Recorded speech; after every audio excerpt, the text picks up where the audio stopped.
नमस्ते दोस्तों, मनमोहक हिंदी कहानियाँ चैनल में आप सभी का स्वागत है। आज की हमारी कहानी है माँ। रमा जी अपने बेटे की दूसरी पत्नी से गुस्से में जब बोली तो शिल्पा के शब्द जैसे मुंह में ही रह गए। वो डबडबाई आँखों से कभी अपनी बेटी रूही को तो कभी अपनी सास को देख रही थी। रूही भी ये सुनकर दुखी होकर रोने लगी थी, जिस बात को वो बीते सालों में मन में भी नहीं लाई थी। आज वही बात उसकी सास इतने दावे के साथ बोल रही थी, वो भी उस बेटी के सामने जिसे उसने कभी भी पराया नहीं समझा था, जिसे उसने अपनी छाती से न सही पर गोद में लेकर दूध तो पिलाया ही था। जागी तो वो भी थी उसके लिए रात रात भर, पर उसका प्यार समर्पण सब बेमतलब हो गया, क्योंकि उसने रूही को जन्म नहीं दिया था।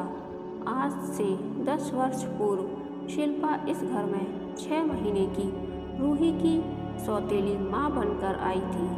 गरीब घर की शिल्पा के माँ बाप ने रूही के पापा से सिर्फ इसलिए शादी कर दी थी क्योंकि उन लोगों ने दहेज नहीं लिया था, और एक गरीब माँ बाप के लिए यही उस लड़के का सबसे अच्छा गुण होता है।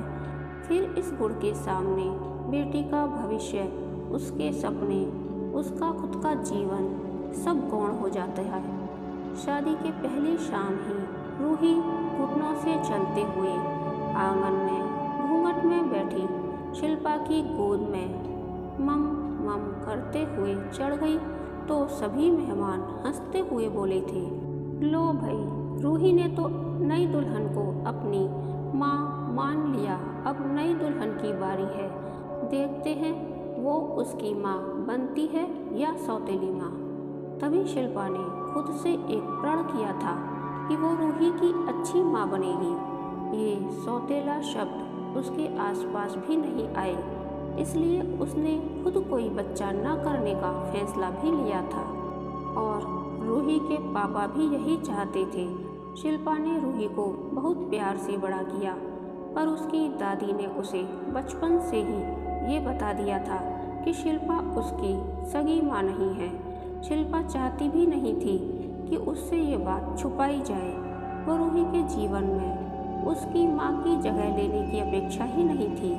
वो तो उसके दिल में अपनी जगह बनाना चाहती थी, और उसने बनाई भी। रूही भी उसे माँ जैसा प्यार करती थी। बस आज वो बिना बताए स्कूल से अपने दोस्तों संग घूमने चली गई। सासू माँ ने तो बच्ची को बिगाड़ने का पूरा इल्ज़ाम उसके सर पर डाल दिया, और जब उसी बात के लिए शिल्पा ने रूही को डांटा तो उसे सौतेला बता दिया। क्या सौतेली माँ सिर्फ प्यार कर सकती है? बच्चे की गलती पर उसे टोकने का कोई अधिकार नहीं। एक सौतेली माँ से यही अपेक्षा क्यों होती है? होती होगी ये अपेक्षा, पर मैंने खुद को कभी रूही की सौतेली माँ समझा ही नहीं, तो क्यों इन अपेक्षाओं पर खरा उतरूं?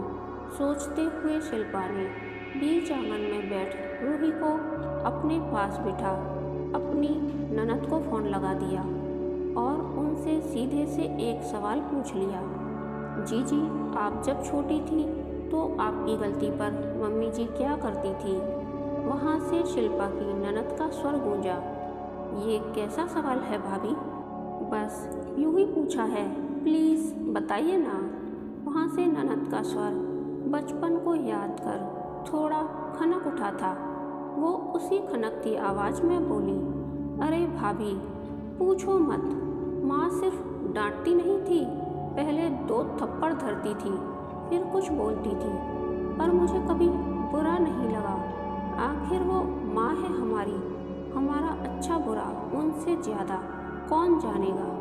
थैंक यू जीजी, बोल शिल्पा ने फ़ोन काट दिया और रूही की तरफ देखते हुए बोली, देखा रूही, सौतेली नहीं सगी माँ भी बच्चों को गलती पर डांटती मारती है। सगी माँ कुछ भी करे उसे माँ का प्यार ही कहा जाएगा, पर सौतेली माँ ने अगर जरा सा डांट भी दिया तो उसे कटघरे में खड़ा कर दिया जाता है। एक सौतेली माँ से हमेशा यही अपेक्षा की जाती है कि वो बच्चे को प्यार तो खूब करे पर उसकी गलती पर भी उसे डांटे ना। इस वजह से सौतेली माँ बच्चों से कुछ कहती नहीं है। फिर जब बच्चे बिगड़ जाते हैं तो उसका ठीकरा भी उसी के सर फोड़ दिया जाता है, ये बोलकर कि सौतेली माँ ने ध्यान नहीं दिया इसलिए बच्चा बिगड़ गया। पर मैं सौतेली माँ इन अपेक्षाओं से आज़ादी चाहती हूँ। मैंने तुम्हें हमेशा अपनी बच्ची माना है, इसलिए तुम्हें प्यार करने के साथ मुझे तुम्हें डांटने का भी पूरा अधिकार है। मैं सगी या सौतेली नहीं, सिर्फ एक माँ हूँ।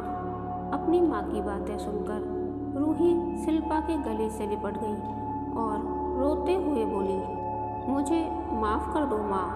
दादी की बातों में आकर आज मुझे पहली बार लगा था कि आप मेरी आगे की बात अधूरी छोड़ वो फिर से बोली, आप तो मेरी प्यारी माँ हो। आज के जैसी गलती मैं दोबारा कभी नहीं करूँगी। अब मैं जहाँ भी जाऊँगी आपको बताकर जाऊँगी। वहीं पीछे खड़ी शिल्पा की सासू माँ भी उसकी बातें सुनकर अफसोस कर रही थी कि जब मैं अपने बच्चों को डांट मार सकती हूँ तो शिल्पा क्यों नहीं डांट सकती। सही बोल रही है, शिल्पा कोई भी माँ सौतेली या सगी नहीं होती, बल्कि हमारे जैसे लोग उनसे इस तरह की अपेक्षा कर सौतेला बना देते हैं। अपनी गलती का एहसास होते ही उन्होंने रूही और शिल्पा से माफ़ी मांग ली। आज शिल्पा सगी सौतेली अपेक्षाओं से आज़ाद हो गई थी। वो सिर्फ एक माँ थी, सिर्फ माँ। कहानी के अंत तक बने रहने के लिए धन्यवाद। यह कहानी आपको कैसी लगी प्लीज़ कमेंट करके बताइए।